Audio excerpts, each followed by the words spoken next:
when rates get up to where they are right now and potentially a little bit higher, the first place and most often the place that hurts us borrowers the most is just lending rates. And that's exactly what the government's trying to do. So it's the opposite of a stimulus, where they're trying to flush money into the economy in a stimulus. They're trying to reduce the amount of money in the economy during monetary contraction, which is basically what they're doing right now. So what the goal is for the Fed and what the FOMC, or the Federal Open Market Committee, has decided is that they're going to make it more difficult to access money in order to curb out this inflation. So if the Fed rate gets to 3%, that's when you see mortgage rates start to get above 6%.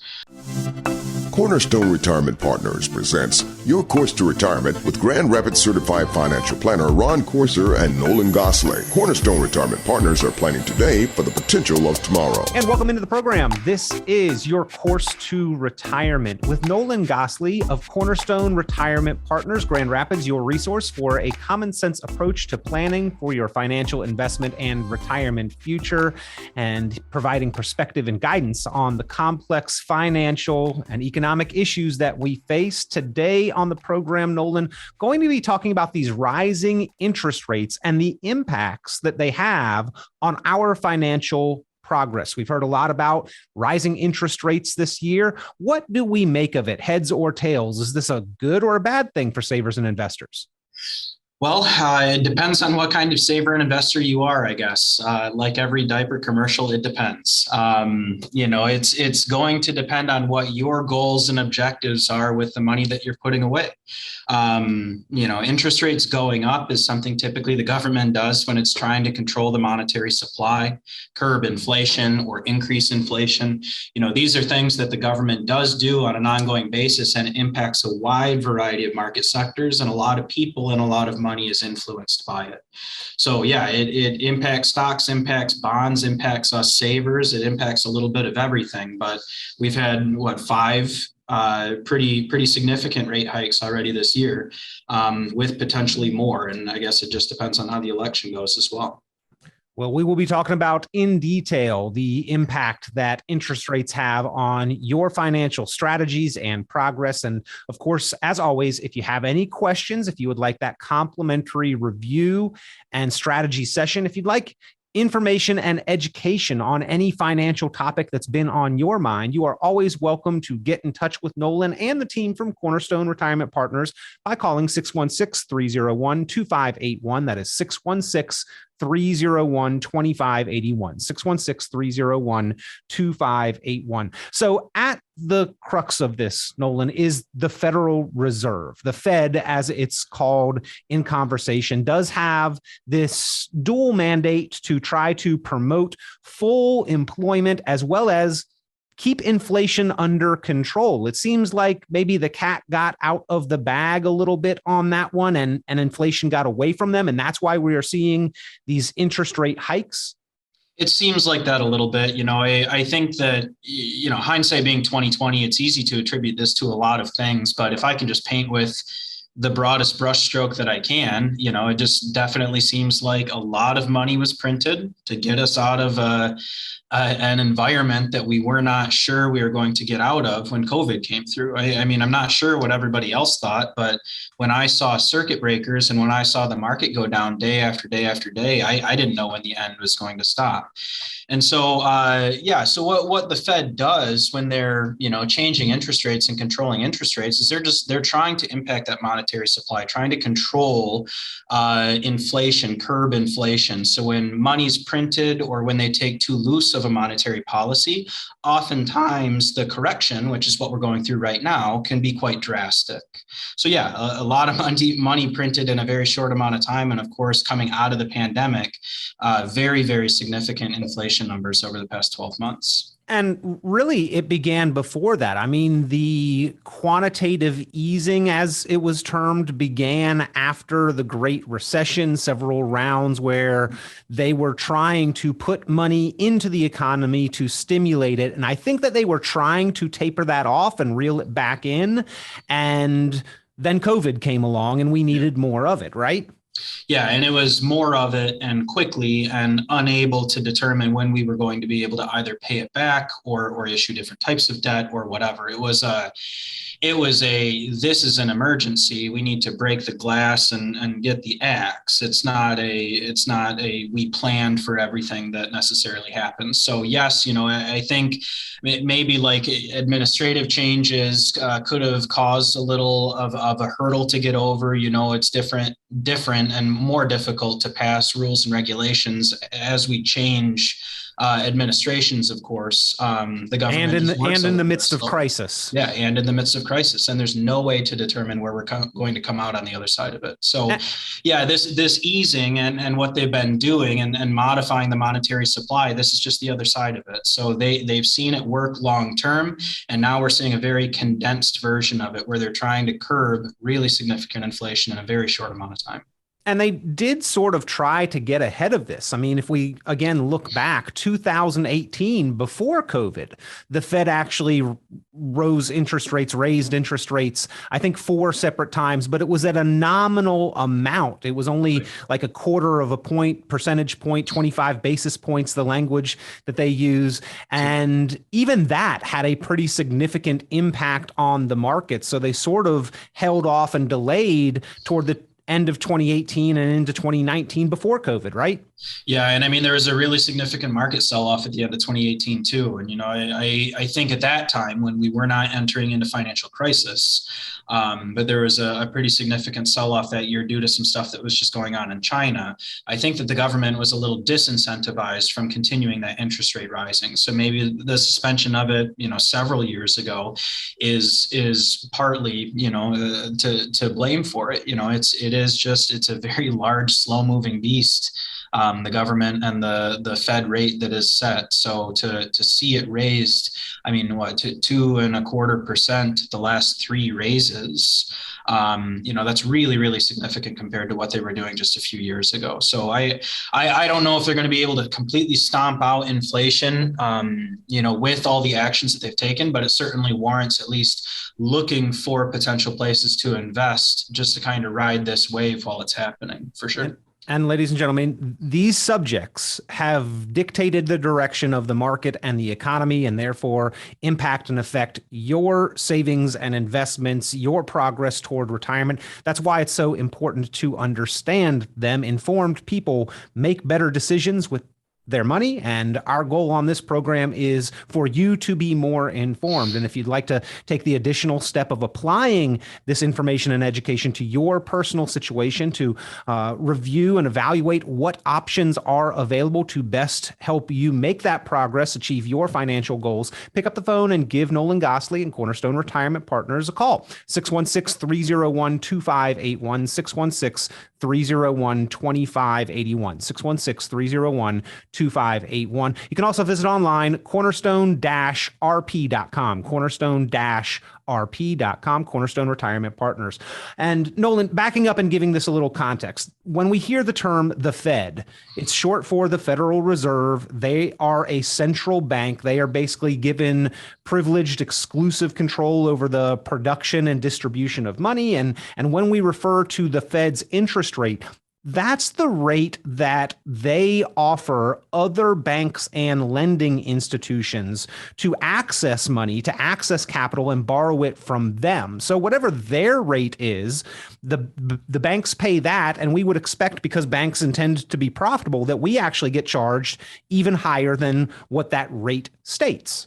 Right. And when you see rates go up to where they are right now, around 3%, a little bit higher, a little bit lower, depends on which bond you're looking at. But when rates get up to where they are right now and potentially a little bit higher, the first place, and most often the place that hurts us borrowers the most, is just lending rates. And that's exactly what the government's trying to do. So it's the opposite of a stimulus, where they're trying to flush money into the economy in a stimulus. They're trying to reduce the amount of money in the economy during monetary contraction, which is basically what they're doing right now.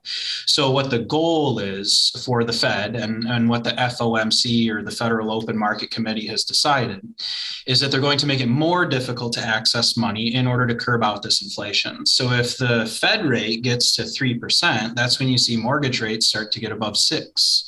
That's when you see different credit card rates from bank issuers start to get up to their maxes. You see variable interest rates start to skyrocket, like on home equity loans and things like that. So there are a lot of different places that we as individuals feel it, but most often it's just because they want it to be more difficult to access money. They do not want as much money in the economy, so it's harder to borrow, it's harder to acquire cash, and harder to make acquisitions.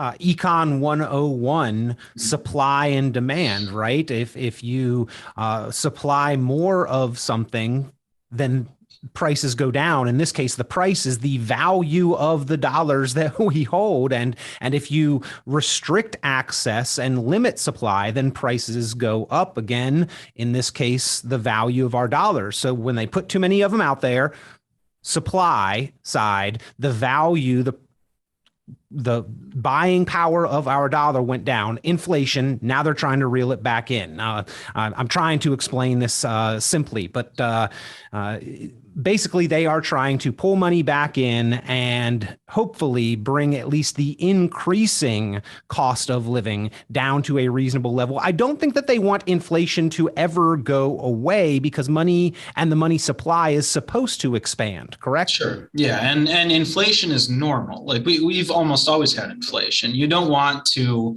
have zero inflation or negative inflation, because then that's like a situation like Japan where they have a negative interest rate.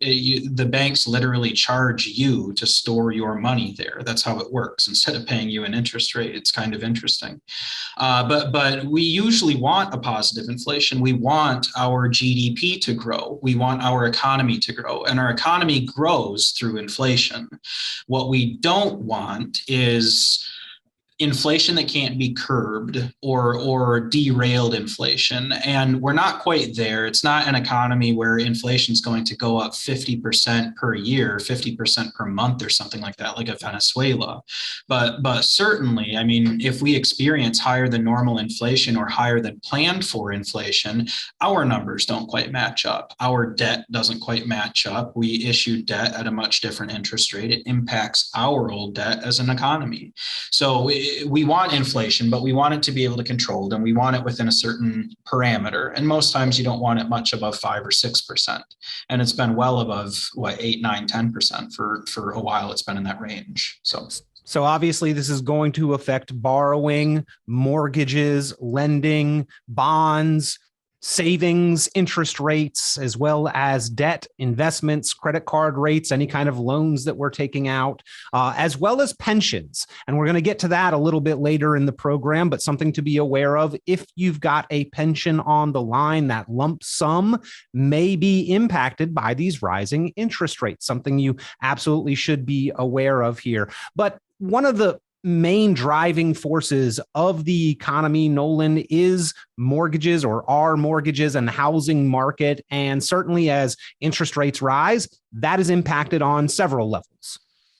Yeah, mortgages and home values are significantly impacted during environments like this. And when we talk about homes and mortgages, really, we're just talking about the rate of borrowing. So when we're talking about interest rates and when we're having this discussion today, we're specifically just talking about the rate at which you acquire money in order to get real estate. Now, what you want is you want low mortgage rates that are fixed. Like when my wife and I think we refinanced like 3 years ago or something like that, but we got our mortgage refinanced at like 2.5% fixed. I think it was probably like almost the ideal time to do it.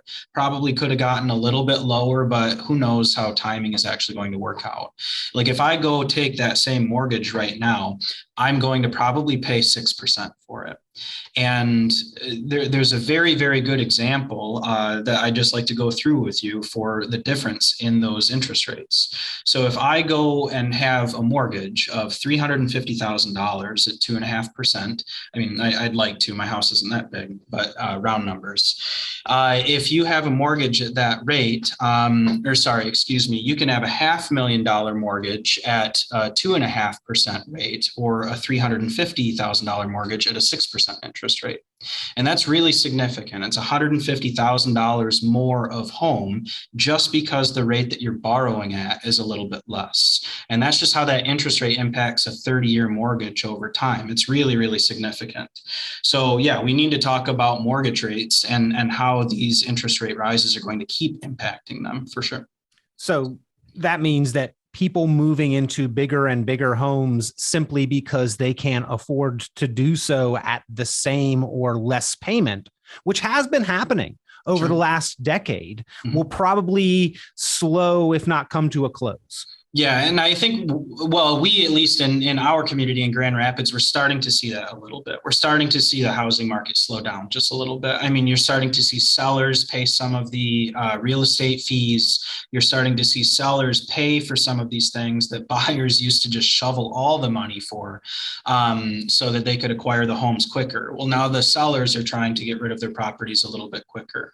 So at least that way, sellers still do have a little bit of control in the near term, but as a buyer, it's becoming formidable to take out a significant amount of debt. I mean, housing prices haven't yet corrected to the point that it's worth it to go take out that same loan at a much higher price. We just went over that example of how with 3.5% interest rate rise, it's $150,000 difference in the home that you can buy. So some people are waiting a little bit longer. Some people are just trying to rent to wait it out. But there's a lot of stuff that this is impacting within that mortgage and the housing market in general. And around Grand Rapids, it's starting to slow down a little bit.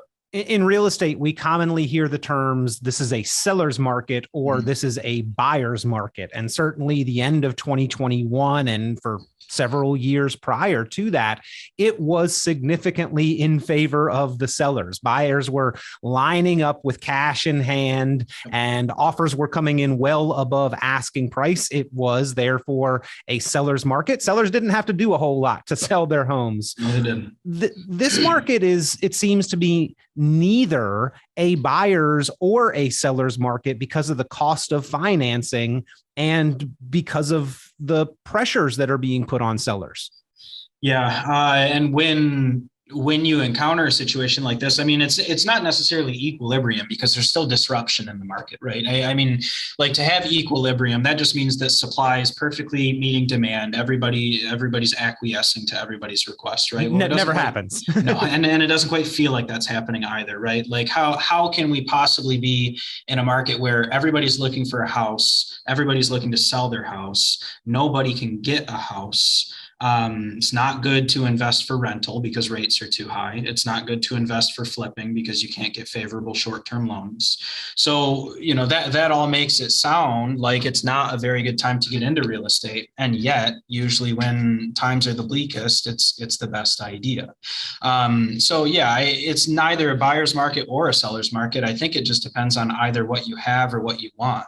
But I think over the next year or two, we're going to be seeing some pretty interesting, not new financial instruments, but new ways that you can go make these acquisitions that were previously unable to make, or these interest rates that have been going up so rapidly in 2022 have a chance of going back down if they've swung too far. So maybe in November or December, the Fed says, hey, we've raised too aggressively, and now we need to cut it back. I think they just cut rates in Europe somewhere. So you can already see that there is at least a minor correction coming back the other direction, saying that inflation's starting to be curbed, and maybe the next 12 months isn't going to be quite so bad. But it just depends on what situation you're in. I mean, I know I would love to go buy a house to flip right now, but I'm not going to buy a house with a septic field and no electricity for $150,000. It does not make sense to me to do that. Well, I have not been in this market, but I've heard that even over the course of the last several years, renters have had issues as well because the housing market has been so hot and because there has not been enough inventory on the market. Rents have actually increased substantially. And so there would be a thought, at least in my mind, that we need to build more homes, have more supply and inventory. But here's the catch with these rising interest rates is that builders and developers borrow a lot of money to finance the construction as well. So their costs are also higher to build the homes that we need. Construction loans, raw land loans, land improvement loans, all of those rates go up with HELOCs and with home equity loans and with mortgage rates. All of that stuff goes up. And that's the goal of what the government's trying to do here. They're trying to make money harder to acquire. They're trying to slow things down because inflation's been too high. So yeah, all of those things are barriers to entry, as well as the increase of costs of goods, cost of goods, because again, we're talking about inflation. Inflation is affecting the lending rates for those things, but it's also drastically impacting, drywall, mud, wood, nails, screws, shingles, all of the siding, flashing, all of those things go up in price. So it's becoming a little bit more prohibitive to go into those things right now if your goal is to borrow money to do so. Now, if you have the cash to do so and still do think that it's a good idea and that you can turn around and still make a profitable venture, real estate's usually relatively insulated from things like that. But when talking about mortgages and talking about lending in general, these interest rate rises drastically affect you if you plan on borrowing money or leveraging money in any type of way. Talking with Nolan Goslee, owner, president, advisor at Cornerstone Retirement Partners. And if you've got questions or concerns about your financial well-being, progress, and financial and retirement outlook, your savings, your investments, your retirement accounts, pick up the phone and give a call. Nolan and the team willing to extend the offer and opportunity for you to get better educated and informed about your money and apply that information to your planning progress, evaluating all your choices and options, analyzing how much risk you are taking, the fees that you're paying, the taxes that you may be liable for, and making sure that you are making well thought through and informed decisions about how to utilize and deploy your money in these challenging economic times. Give them a call if you'd like to take up the offer and opportunity for that complimentary review and retirement planning strategy session to craft your course to retirement. 616-301-2581, 616-301-2581, 616-301-2581. We've got a lot to talk about how rising interest rates will impact different aspects of the economy and your financial choices and well-being. One more note, I guess, with mortgages and the housing market, Nolan. You mentioned that you got locked into an interest rate for a period of time. I also am locked into a rate, but for those adjustable rate mortgages as well as mortgages into the future, I mean, the bank again is looking to make a profit, a arbitrage on their interest rates, and those rates are going to be on the rise. Those payments could be on the rise for adjustable rate mortgages, correct? Right. And that's just, it's adjustable. If we're talking about the Fed funds rate, and that's the rate that banks lend to one another, then their money is getting more expensive too. So anywhere that they can adjust the amount of money that they receive legally, which is why it's an adjustable rate mortgage, they're probably going to do so if money's more expensive for them. They want money to be more expensive for you. So yeah, a lot of people that took out adjustable rate mortgages, 5 years ago, 10, even during 2008, if you take out a 30-year adjustable rate mortgage or something like that, these things are really, really starting to heat up right now when the Fed raises these rates. So yeah, if you have an adjustable rate mortgage, it's really important to see what your new rate locks are going to be. They usually don't set it more. I think they usually don't set it more than a couple times per year. It's not like it's a monthly or maybe it's a quarterly thing, but for those adjustable rates, it's really important to stay on top of that and then just weigh your options if you are able to refinance into a fixed, to at least consider it and make sure that it fits within your budget to do so. From the housing market to bonds, rising interest rates impact directly bonds, fixed income, and what has traditionally been considered the more conservative side of our investment portfolio, Nolan. And a lot of savers and investors are aware of this, but the amount that we have seen of impact has really surprised many of us. What do we need to know about these rising interest rates and how our investment portfolio, specifically the bond and fixed income side of it, has reacted? Sure. So when interest rates rise, it has an inverse relationship with bonds, with the value of bonds. And what that means is that if you hold a bond and interest rates go up, so new bonds are issued at a higher rate, the value of your bond that you own is worth less. Okay, so if you purchased a bond 2 years ago and it paid 2%, and the Fed has raised interest rates to 3.5%, your 2% bond is worth quite a lot less than it was a couple years ago. You know, the new bonds that are issued have a much higher rate. Your bond is probably much less attractive now to new buyers. So that's the real risk with bonds, is when these rapid interest rate rises occur, it drastically impacts the amount that bonds go down in value, depending on the duration of the bond. And that's maybe what we'll talk a little bit more in depth about.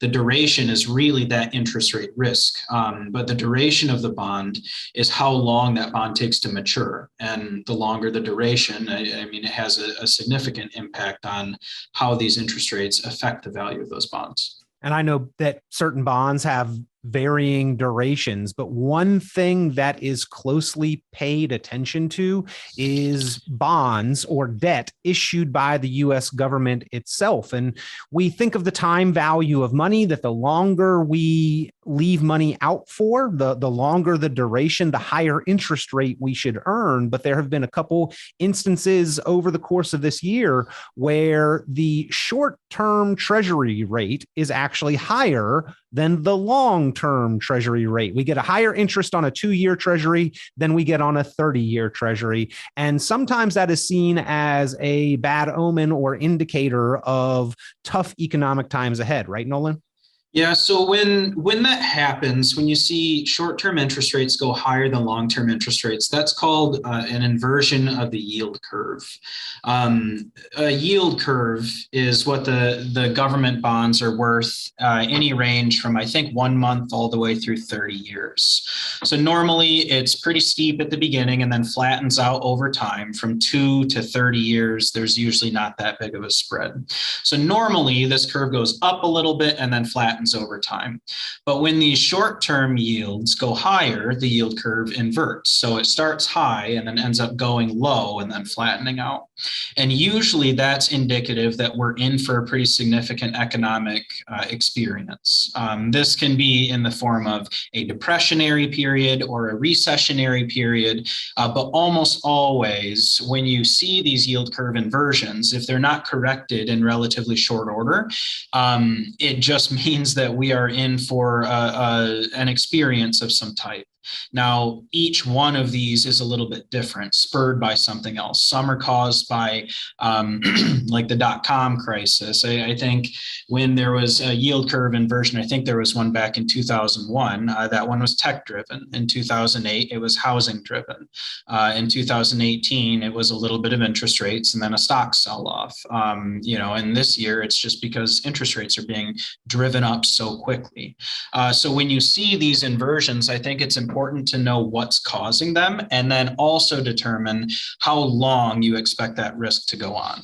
Well, it's not every time, but it is certainly something that economists pay attention to. So we'll talk a little bit more about that and the other impacts of rising interest rates with Nolan Goslee here on Your Course to Retirement when we come back. But remember, ladies and gentlemen, all of these issues, all of these factors impact your financial choices, decisions, and progress. And that's why the team from Cornerstone Retirement Partners, Nolan Goslee, and the rest of the crew there looking after your wealth and your health into and throughout retirement want to help you chart your course to retirement. If you would like that complimentary review and retirement planning strategy session, pick up the phone and give a call. 616-301-2581, 616-301-2581. Quick break. We'll be back. We'll continue the conversation with Nolan Goslee about the impacts of rising interest rates.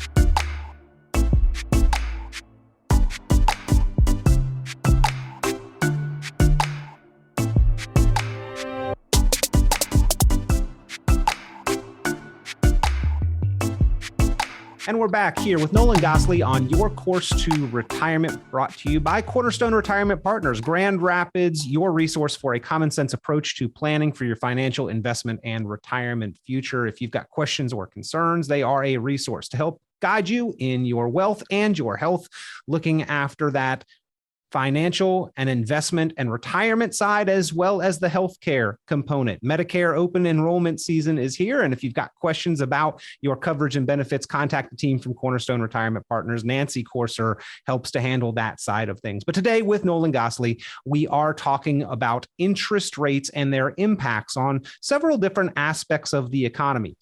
Once again, if you would like to contact Cornerstone Retirement Partners, give them a call, 616-301-2581, 616-301-2581. Before we get into the topic, important for you to have the information to be in touch, 616-301-2581.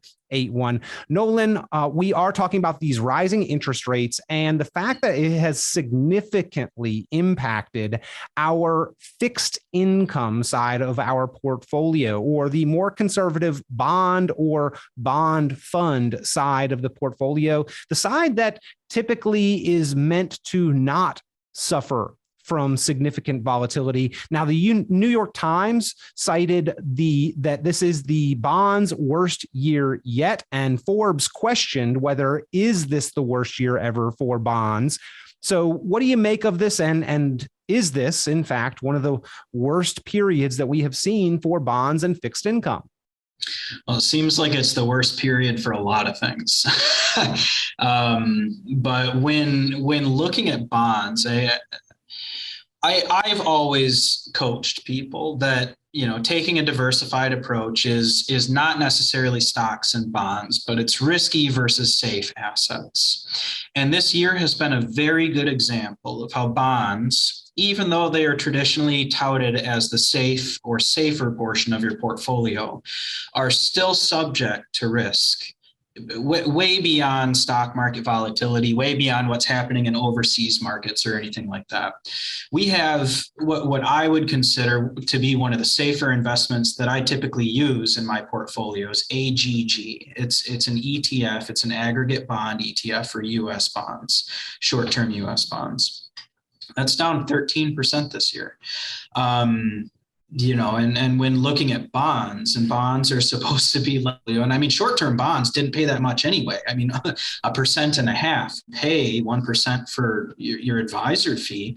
And then beyond that, the bond goes down 15% in value. I mean, it takes a long, long time to recover that. And if you are a safe investor and you're looking to recover that in a safe way, it's really difficult to do that with bonds. Like, bonds typically do not rebound in the same way that stocks do, or if they do, it would be because of federal regulation and kind of what the Fed's doing with raising interest rates right now. And I'm not so sure they'll lower it quite as quickly. So again, the fixed income side, what has been thought of and traditionally was considered the more conservative side of an investment portfolio. And anytime there's an investment in the market, stock market or bond market, we can't say safe, but this year is the pinnacle example of why that is always kind of the disclaimer, and one of the worst years yet. Obviously not an endorsement for any particular fund or product, but Nolan, when more conservative investors, or even those that do have some risk tolerance with the more conservative side of their portfolio, see and experience those kind of losses, it's a shock to the system. Yeah, and it's not typically what portfolios are designed to withstand or withstand, excuse me.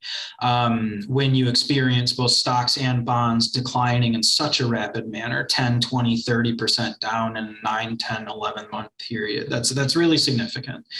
And so when we talk about bonds and fixed income portions of portfolios, oftentimes, Peter, especially on this program, that's why we talk about income planning. So that from the fixed income income portion of your portfolio, or from the portion of your portfolio that you expect to draw income, you need that portion of your portfolio to be as stable as possible. And if your version of stability over this past 12 months has been government bonds and bonds in general, then that stability is being tested right now. And so if you're bond heavy or have experienced these losses from bonds that have occurred, it's not necessarily time to panic and completely pull the switch and sell everything, but it is time to reevaluate your risks. And well, Nolan, isn't monitoring our risk tolerance and risk exposure just an ongoing component of prudent investment management anyway, even in good times, maybe just exacerbated or accelerated by challenging economic times? Yeah, well, there are really two different ways to do it. Your risk needs to be evaluated on a per event basis and on a systematic basis. Typically when we are working with our clients, we make sure that we have a risk profile questionnaire updated at least every 3 years. But if you go through economic turbulence or a market correction and lose more than you are comfortable with, that causes us to have to reevaluate and reassess your risk as well. To look back over the investments you have, to see what exposures you have, and if rising interest rates are not agreeing with your portfolio right now, then you need to reduce interest rate risk. And that's what we're experiencing right now. And that's the risk we really need to attack. Again, always prudent and advisable to monitor your risk tolerance as well as your actual risk exposure. Make sure that they stay in alignment. And if you need the assistance of an experienced, qualified professional team of professionals, that's what you have available to you there at Cornerstone Retirement Partners. Ladies and gentlemen, pick up the phone and give a call. That risk assessment and review, just part of helping you construct your course to retirement, looking at the fees that you're paying, the risks that you're taking, the tax situation that you are building for yourself in retirement, how to manage those things appropriately. That's all part of constructing the course to retirement plan, your course to retirement there at Cornerstone Retirement Partners. 616-301-2581, 616-301-2581. Nolan, a silver lining to all of this, I suppose, is that for savers, rising interest rates do mean that we will get a little bit more from our money, right? Yeah, for savers, this is a good thing. Typically when we talk about savers, we're talking about people that use traditional savings instruments through financial institutions like banks and credit unions, money markets, CDs, even savings and checking accounts. You'll often see during times like this, when interest rates go up, the value of those go up as well. And that just coincides with the idea that the rising interest rates are banks charging interest to each other for money that they're borrowing from each other. So if your money is staying within the financial institution, not being taken from the financial institution, they're trying to incentivize you. It's less money in the market, it's less money being spent, it's more money that's being saved, and that helps decrease inflation. So that's the end goal and how the system of that actually works. The savings rates never seem to increase quite so much as the borrowing rates, though. Right. So I think we'll wait a long time until we see savings accounts that yield 6%, whereas our mortgage rates doubled overnight, it seems. Well, and the reason for these rising rates was to try to battle inflation, and savings rates never were even close to inflation. I mean, we've talked about the advertised rate of 8 to 8.5%, and savings are still down in the very low double digits, maybe 1%, or in some cases less, maybe a little bit more right now, but not keeping up with our purchasing power and inflation. Sure. And that's really what retirees need to be most concerned about, keeping up with purchasing power, keeping up with inflation. With a lot of my clients, that means just if you're holding cash because you don't want to lose too much, just don't hold too much for too long. Don't chop yourself off at the knees if you're doing repositioning right now. So just so long as you're still positioned to achieve your goal. And if your goal is draw income off your portfolio, keep up with inflation and pass the lump sum on to your kids, kids, you need to figure out a way to do that, even during times like this when it's very hard to get good yield and it's hard to get good bonds and it's hard to get good fixed income. So just be diligent and make sure that you do good investment research and that you're getting into things that are relatively stable during times like this. So interest rates on the rise slightly, something that will help traditional savers in bank institutions should see a benefit from that. However, being that there's two sides to every coin here, Nolan, more and more of us are less and less savers, and society in general seems to be more geared toward debt, and day-to-day purchases are financed through credit cards. Major purchases are financed. And so when we look at debts, existing and those that we may take on into the future, those are going to also cost us more. Right. And I think since monthly payments for subscription services and TV and all these other things, people have just kind of become accustomed to, my budget just needs to grow a little bit more because I have one more monthly payment, one more monthly payment, one more monthly payment. And so, when you acquire debt, I went through like a little bit of education in the world of finance. And so when you go through the world of debt, it's important just to know how that debt is amortized. And that just means how the debt principal is paid off over time with the payments that you're putting towards the debt. Higher the interest rate, the more of your money is going towards interest. And so when you're taking out debt, especially times like this, your monthly payment may seem like it's well within the budget, but you also just have to go look at how much equity you're actually paying off. Are you taking out debt for a lot longer? Is the debt interest rate unfavorable? And are you not paying off principal as quickly as you might have initially hoped? And so when considering debt at this time, and we talked about bonds are a form of debt. When considering debt of any type, it's just very important to understand what type of debt it is, if it's adjustable or if it's fixed, and what risks it's exposed to. And again, if interest rate risk is the primary thing we're talking about today and what we're wanting to either eliminate or reduce, then that's the first thing that we would want to look at. It seems like American society and day-to-day life is run off of credit cards these days. I recently saw Warren Buffett speaking, a pretty well-known and successful investor, and he was saying basically that at the rates that people pay on credit cards, if he could be guaranteed those kind of rates, which currently I think are, anywhere from 12 to 26% annual percentage rate on the balance on credit cards is pretty typical. Warren Buffett said that if he could earn those kind of rates on a guaranteed basis, there's no way that he would even take the chance of making investment. He'd be satisfied with those kind of interest rates as his return.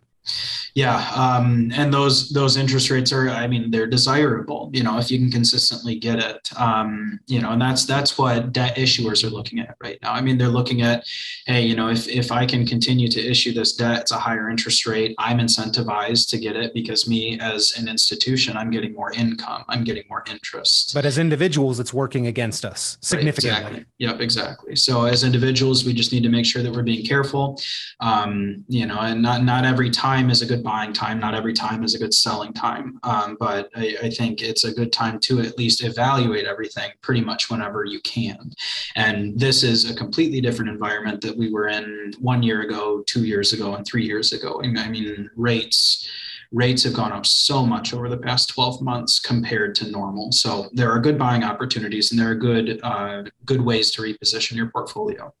Speaking with Nolan Goslee, president at Cornerstone Retirement Partners, about the impacts of rising interest rates, how that affects your financial well-being, your progress, your outlook, what all rising interest rates does affect. If you've got questions or concerns about your financial well-being, if you'd like to chart your course to retirement or review or evaluate your current investment portfolio, retirement accounts, pick up the phone and give a call, 616-301-2581, 616-301-2581. We've talked about a lot of different aspects of the financial and economic life that rising interest rates impacts. And certainly we've seen the market downturn that has happened here in 2022. Nolan, obviously the market is not a big fan of rising interest rate environments. So how do we navigate this with our investments, or what do we need to know and understand about how the investments will behave during this continued rising interest rate environment? Sure. So there are a couple things really just to pick apart here. So really, there are two primary ways to invest. You can invest in equity or you can invest in debt. Stocks and bonds is how they're commonly referred to. So when you're investing in equity or when you're investing in stocks, you're investing in a company and your belief that that company is going to remain profitable, keep making money, continue expanding, grow over time. I hope all companies do that, because that's a thriving economy, and that means that our markets and our economy is going to continue to grow and expand, become more diverse, make more money.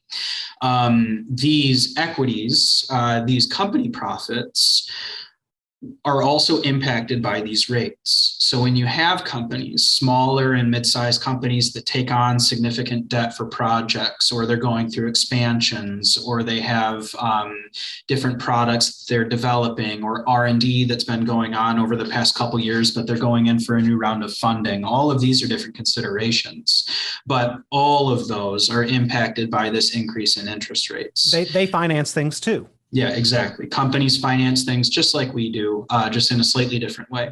So when a company is financing things and it's more costly for them to acquire the debt, that means they're not making as much profit. That means that their price to earnings ratio is adjusted in an unfavorable direction, and stocks do not gain as much as they typically have. Now, that's how stocks react to these interest rates. And it's kind of like how we react to it. Like our equity is impacted. Now, debt, bonds, we've already talked about quite in depth. So bonds, what happens is interest rates go up, new bonds are worth more, old bonds are worth less because they were issued at lower rates. So yeah, rising interest rates usually is not super favorable for stocks or bonds. But we also have an international conflict going on right now. We have other economies that are not doing very well with their own inflation. We still have supply chain issues. We still have production and manufacturing issues. So inflation, is certainly something to look at. And these interest rate increases are something to look at, but there's a lot of risks out there. At the end of the day, companies also like consumers, people buying their products. And because families and individuals are tightening our belts a little bit because every price that we pay day to day is going up, then maybe not as much purchasing is being done. Right. You have less money in your pocket, or you can make more money in the bank and just not go spend it. So you're incentivized to just keep it there, keep it saved, keep it stored, and earn a little bit safely instead of going and spending it. So yeah, times like this and bad economic times usually cause people to be more prudent. It just means you're spending a little bit less, and that pendulum swings back. We just might be going through a time of pretty significant tightening right now. And Nolan, as I understand it, some of stock pricing is also based on expectations and forecasts for company profitability in the coming year, what lies ahead. And then when a company may or may not meet or beat those expectations, that can have its own kind of impact on stock market pricing. Yeah, and I think that just kind of introduces the idea that we're going to have a really volatile couple years ahead of us. So, I mean, what's happening now to companies and impacting their bottom line and impacting the investability of those stocks and bonds is going to have a ripple effect. Like you just mentioned, profitability and how that impacts stock price. Well, if something right now is happening to a company, they're not going to be able to report the earnings or how those earnings are affected for 6 months maybe. And so when that report is made 6 months from from now, it can then create a lot of volatility in that stock price. It's not necessarily to say the stock's going to go down in value 6 months from now and erase any gains that can be made over the next 6 months. But it is just to say that most stocks and most equities that have been harmed so far this year are likely going to continue to experience pretty significant volatility over the next couple of years. But volatility can go both ways. And some of the best years in the market come right after some of the worst years in the market historically. Oftentimes, during the more challenging periods, companies lower those predictions and expectations. And then the following year, when times turn around and they beat them, it creates that upward volatility. Right. And if you catch a good one, kind of like after the 2008, I mean, if you invested in tech, if you invested in healthcare and remained invested for 9 years, you had a pretty good 9-year period until 2018, and we started to see some volatility. But that's a really, really good time period that does do exactly what you said, where it's good recovery and it's good volatility. And in years that are quite volatile, like 2015 was, even though it wasn't that great of a year in the markets, the volatility in years afterward still benefited quite a lot of people. So volatility is both good and bad, but again, it just depends on your situation and what your goals are. If you're not comfortable with 20 or 30% swings in your portfolio, you're probably in too volatile of investments. But if you want something much more than 4 or 5% and you're not getting it, you're probably not invested risky enough. Like, you do have to take some risks to achieve higher returns. Talking with Nolan Goslee, president of Cornerstone Retirement Partners. If you have questions, if you would like a complimentary financial, investment, and retirement portfolio analysis and planning strategy session, pick up the phone and give a call, 616-301-2581, 616-301-2581. Talking on today's episode of the program about the impacts of rising interest rates. And this last topic we wanted to hit on, Nolan, probably doesn't affect a lot of people, but it does affect those that it does apply to pretty significantly. And it was a little bit surprising to me as you shared this, that the rising interest rates will potentially have a negative impact on those who may be eligible to receive a pension. Can you explain this and talk a little bit about what we need to know if that does apply to us, which I know that in this area, there are companies that are still offering pensions? Sure thing. Yeah. I mean, Steelcase is a big one that still has, pension payouts, and Meyer has pensions. Herman Miller, I think, might still have one too.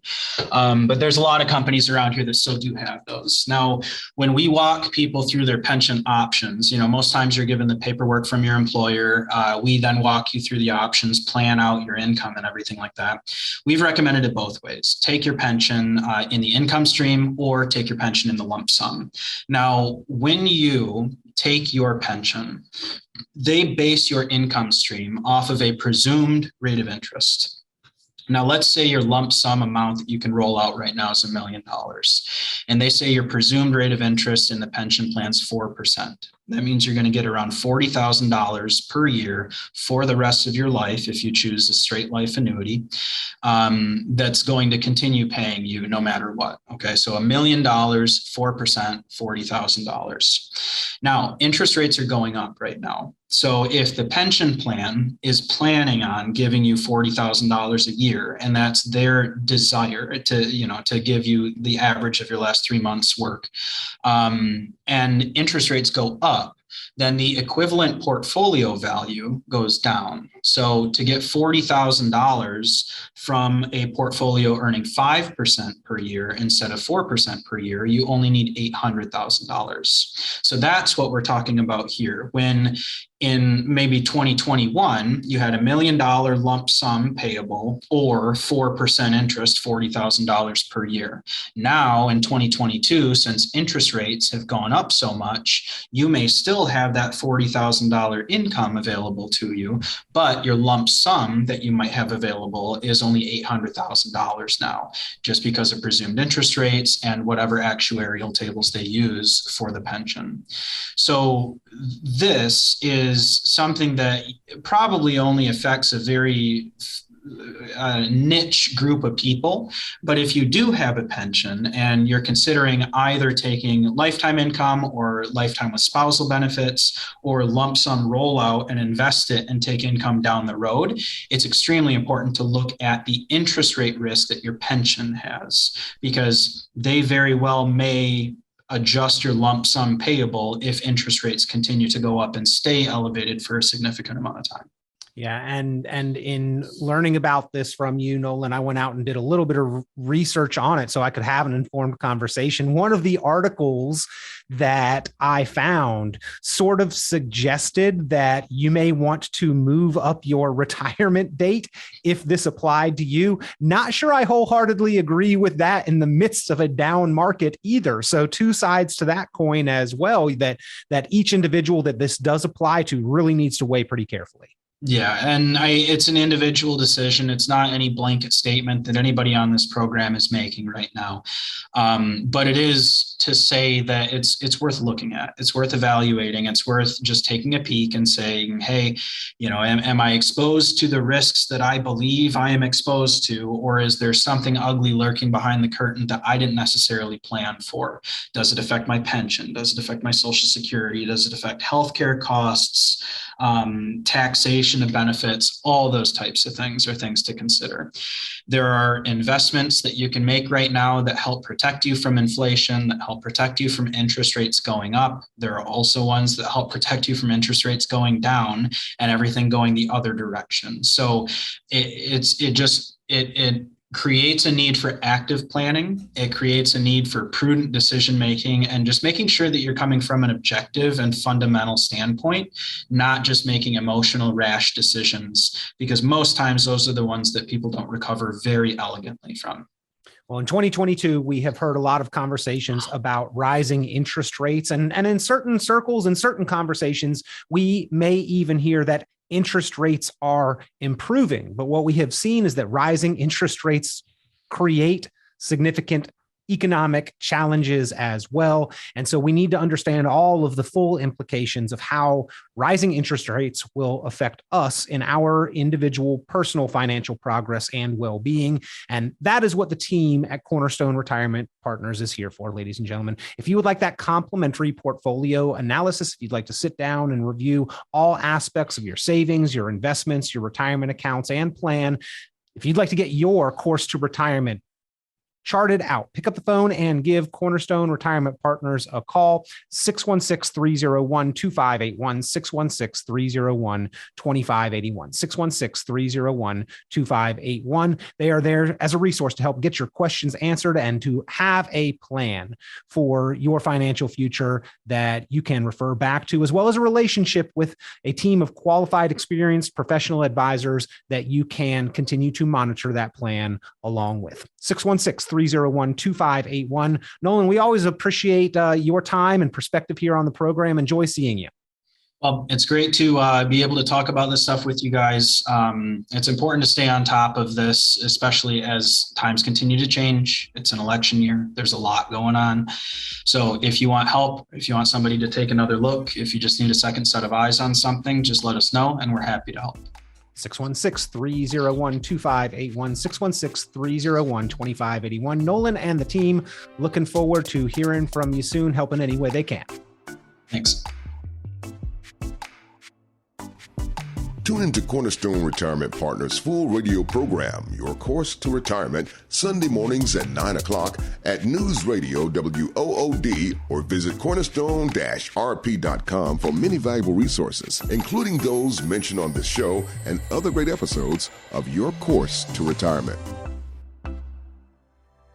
The content of this radio show is provided for informational purposes only and is not a solicitation or recommendation of any investment strategy. You are encouraged to seek investment, tax, or legal advice from an independent professional advisor. Ed Slott's Elite IRA Advisor Group is solely an indication that the financial advisor has attended training provided by Ed Slott and Company, passed biannual examinations on material covered at conferences and in webinars, and met other membership requirements and does not constitute an endorsement of any kind. Ed Slott's Elite IRA Advisor Group members pay a fee for the educational programs that allow them to be included in the Ed Slott's Elite IRA Advisor Group. Membership does not guarantee investment success. Fiduciary duty extends solely to investment advisory advice and does not extend to other activities such as insurance or broker-dealer services. Advisory services offered through Brookstone Capital Management, a registered investment advisor. Advisory clients are charged a quarterly fee for assets under management, while insurance products pay a commission, which may result in a conflict of interest regarding compensation. Any investments and/or investment strategies mentioned involve risk, including the possible loss of principal. Any comments regarding safe and secure investments and guaranteed income streams refer only to fixed insurance products. They do not refer in any way to securities or investment advisory products. Annuity guarantees are based solely on the financial strength and claims paying ability of the issuing company. Withdrawals or growth from annuities may be taxable as ordinary income in the year it is taken. Individuals should review contracts for specific details of the products featured